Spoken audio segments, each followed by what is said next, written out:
ಕೆಲವೊಮ್ಮೆ ಏನಾಗ್ತದೆ, ಆತ್ಮವಂಚನೆ ಮಾಡ್ಕೊಂಡು ನಾವು ಒಪ್ಪಬೇಕಾಗ್ತದೆ. ಈಗ ನಮ್ಮ ಬಿ ಜೆ ಪಿಗೆ ಅದಾರ ಆತ್ಮವಂಚನೆ ಮಾಡ್ಕೊಂಡು ವಿಜೇಂದ್ರ ಒಪ್ಪ ಏನು ಮಾಡೋದು? ಹೈಕಮಾಂಡ್ಗೆ ಏನು ಅಲ್ಲಕ್ಕೆ ಬರೋದಿಲ್ಲ. ನನಗೆ ಧೈರ್ಯಲ್ಲೇ ಮಾತಾಡೋ ತಾಕತ್ತಿಲ್ಲ.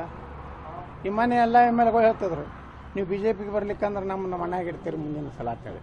ಅದನ್ನೇ ಹೋಗಿ ಅಲ್ಲಿ ಹೇಳಿ ಅಂತೇಳಿ, ಹೊಸ ಅಧ್ಯಕ್ಷ ಬರೋರು ರಾಷ್ಟ್ರೀಯ ಅಧ್ಯಕ್ಷರು ಹೋಗಿ ಹೇಳ್ರಪ್ಪ, ಅವ್ರಿಗೆ ಅಮಿತ್ ಶಾರ್ಗೆ ಹೋಗಿ ಹೇಳ್ರಿ. ಹಂಗೆ ಎಂ ಬಿ ಪಾಲ್ರಿ ಹೇಳ್ಬೇಕಾಗ್ತದೆ. ಎಂ ಬಿ ಪಾಲ್ರು ಮುಖ್ಯಮಂತ್ರಿ ಸ್ಪರ್ಧಾ ಕಣದಲ್ಲಿ ಇದ್ದಾರೆ. ಅವರು ಅತ್ಯಂತ ಸಮರ್ಥವಾಗಿ ಅವ್ರ ಪಕ್ಷ ಮತ್ತು ಸರ್ಕಾರವನ್ನು ಸಮರ್ಥನೆ ಮಾಡ್ಕೊಂಡು ಅವ್ರ ಧರ್ಮ ಅವ್ರ ಕರ್ತವ್ಯ ಮಾಡಕತ್ತಾರೆ. ನಾನು ನನ್ನ ಧರ್ಮ ನಾ ಕರ್ತವ್ಯ ಮಾಡ್ಲಕತ್ತಾರೆ. ಹೋಗಿ ಅವ್ರ ಆಡಳಿತ ಪಕ್ಷ ಮಂತ್ರಿಗಳೋಡ ಹಲ್ಕಿಸಿ ಓದ್ಕೊಂಡಿರ್ತಾರೆ. ಇವ್ರು ಹೆಂಗೆ ವಿರೋಧ ಪಕ್ಷ ಹೋರಾಟ ಮಾಡ್ಲಕತ್ತೀವಿ. ಡಿ ಕೆ ಶಿವಕುಮಾರ್ ಬಂದಾಗ ಯಾಕೆ ಮೌನ ಇತ್ತು ಬಿ ಜೆ ಪಿ? ಏನೂ ಅವ್ರ ಮ್ಯಾಗ ಒಂದು ಪ್ರತಿಭಟನೆ ಮಾಡಲಿಲ್ಲ. ಇದೇ ಲಕ್ಷ್ಮೀ ಹೆಬ್ಬಾಳ್ಕರ್ ಬಗ್ಗೆ ಆಯ್ತಲ್ಲ, 5,000 ಕೋಟಿ ರೂಪಾಯಿ ಅಂತರೂ ಲೆಕ್ಕಕ್ಕೇನೋ ಸಿಕ್ಕಿಲ್ಲ. ನಾ ಇಷ್ಟೇ ಹೇಳ್ತೀನಿ, ನಿಮ್ಗೆ ವಿಫಲರಾಗಿರಿ. ಸಿದ್ದರಾಮಯ್ಯನವ್ರು ಈ ಟರ್ಮ್ ವಿಫಲರಾಗ್ಯಾರ. ಮೊದಲಿನ ಸಿದ್ದರಾಮಯ್ಯ ಇಲ್ಲ ಅಂತ ನಾ ಹೇಳೋದಿಲ್ಲ, ಕಾಂಗ್ರೆಸ್ನವ್ರು ಹೇಳಕತ್ತಾರೆ. ಆ ಸಿದ್ದರಾಮಯ್ಯನವರ ಒಂದು ಏನು ಇದು ಇತ್ತು, ಈಗ ಉಳಿದಲ್ಲ. ಯಾಕಂದ್ರೆ ಜನ ಡಿ ಕೆ ಶಿವಕುಮಾರ್ ಕಿಕ್ಕಿರಿ, ಜನ ಮೆಂಟಲಿ ಟಾರ್ಚರ್. ಇವತ್ತು ನೋಡ್ರಿ ಗುತ್ತಿಗೆದಾರ ಪಾಪ ನೋಡಿ 90% ಬಿ ಜೆ ಪಿ ಒಳಗೆ ಇಂಥ ಲೀಡರ್ಗಳು ಬೇಕಾಗಿಲ್ಲ ಅವ್ರಿಗೆ. ಈ ಡಬಲ್ ಗೇಮ್ ಮಾಡೋದು, ಇವರಿಗೆ ವಿಧಾನಸಭೆ ಒಳಗೆ ಮಾತಾಡೋದು ಧೈರ್ಯ ಇಲ್ಲ ಅಂದಾಗ ನೀವು ಪಕ್ಷ ಹೆಂಗೆ ಕಟ್ತೀರಿ? ಅಟ್ಯಾಕೆ ಮಾಡೋದಿಲ್ಲ, ನೀವು ಅಂಜಿ ಸಾಯ್ತೀರಿ. ನಿಮ್ಮಿಂದ ಪಕ್ಷ ಹಂಗೆ. ಈಗ ನನಗೂ ಅವರು ಬೇಕಾದಷ್ಟು ನನ್ನ ಮ್ಯಾಗೂ ತೊಂದರೆ ಮಾಡ್ತಾರೆ. ನಮ್ಮ ಸಕ್ಕರೆ ಕಾರ್ಖಾನೆಗೆ ತೊಂದರೆ ಮಾಡಲಿಲ್ಲ, ಅದನ್ನು ಎದುರಿಸಿ ಸುಪ್ರೀಂ ಕೋರ್ಟ್ ಅವರಿಗೆ ಹೋರಾಟ ಮಾಡಿ ನಾನು ಪರ್ಮಿಷನ್ ತಂದೆ. ನೋಡಿ, ಈಗ ಭಾಳ 3-4 ಘಟನೆ ಅದು ಬಿಜಾಪುರ ನಗರ. ಅದು ರಾತ್ರಿ 1 ರಿಂದ 3 ಗಂಟೆ ಒಳಗೆ ಆಗ್ಲಕತ್ತಾವ. ಅದು ಏನಾಯ್ತು ಅನ್ನೋಂಥದ್ದನ್ನು ತನಿಖೆ ಆಗಬೇಕು.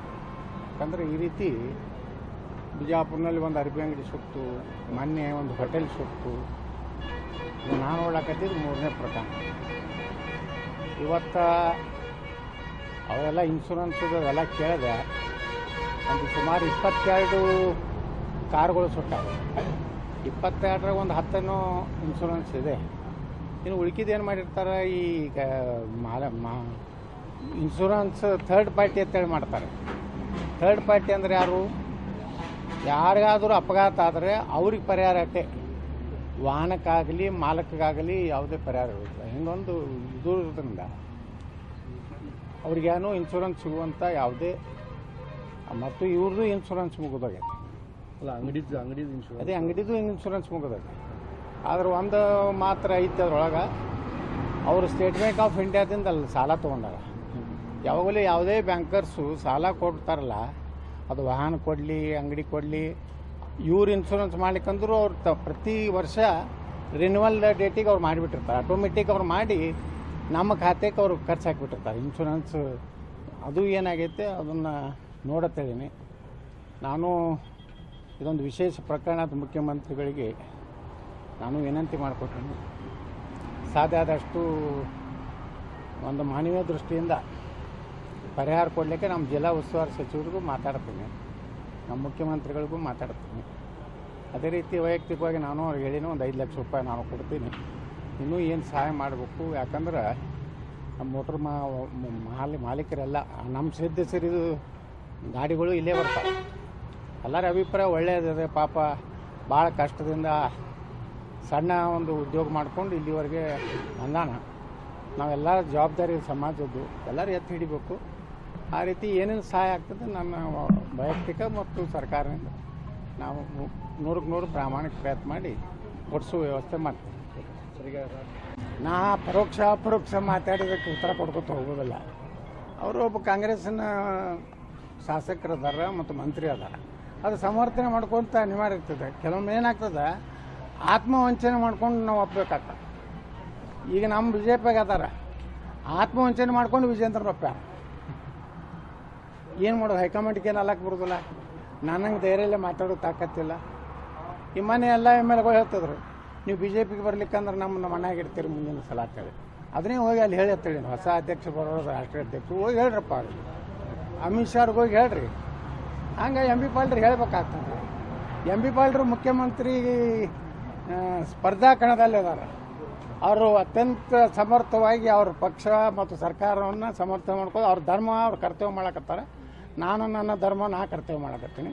ಬಿ ಜೆ ಪಿಯವ್ರ ಧರ್ಮವೂ ಇಲ್ಲ ಕರ್ತವ್ಯ ಇಲ್ಲ. ಕರ್ನಾಟಕದವರು ವಿಜೇಂದ್ರ ಮಾತು ಕೇಳಿ ಮಕ್ಕೊಂಡಾರ ಮನೆ ಆಗತ್ತೆ.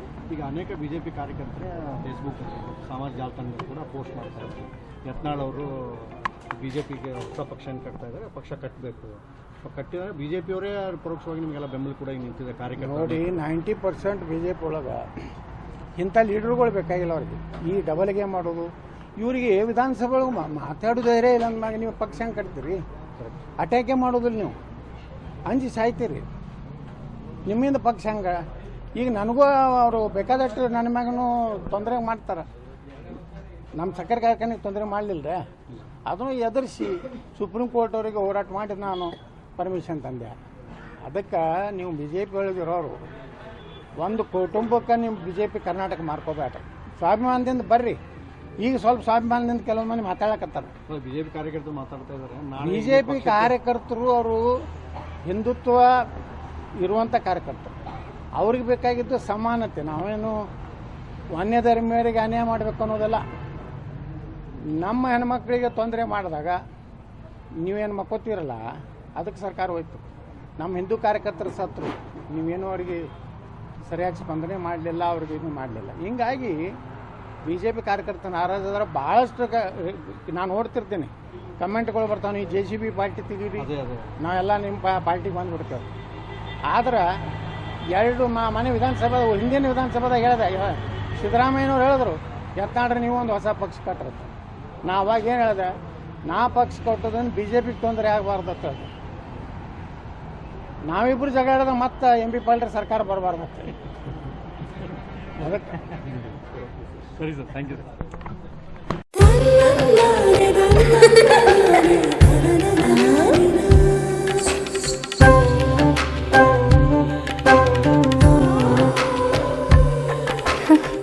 ನನ್ನ ಸುಂದರವಾದ ಪುಟ್ಟಿ.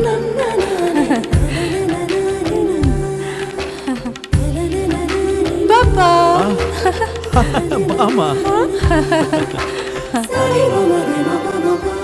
ಇದು ಹಲ್ದಿಗಲ್ವೇ? ಇದು ಮೆಹಂದಿ. ಇದು ಅದು ರಿಸೆಪ್ಷನ್ಗೆ.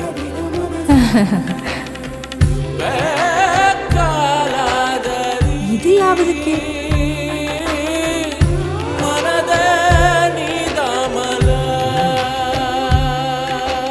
For me? Sultan Diamonds and Gold. Your life, your moments. Treasure the golden moments of your life.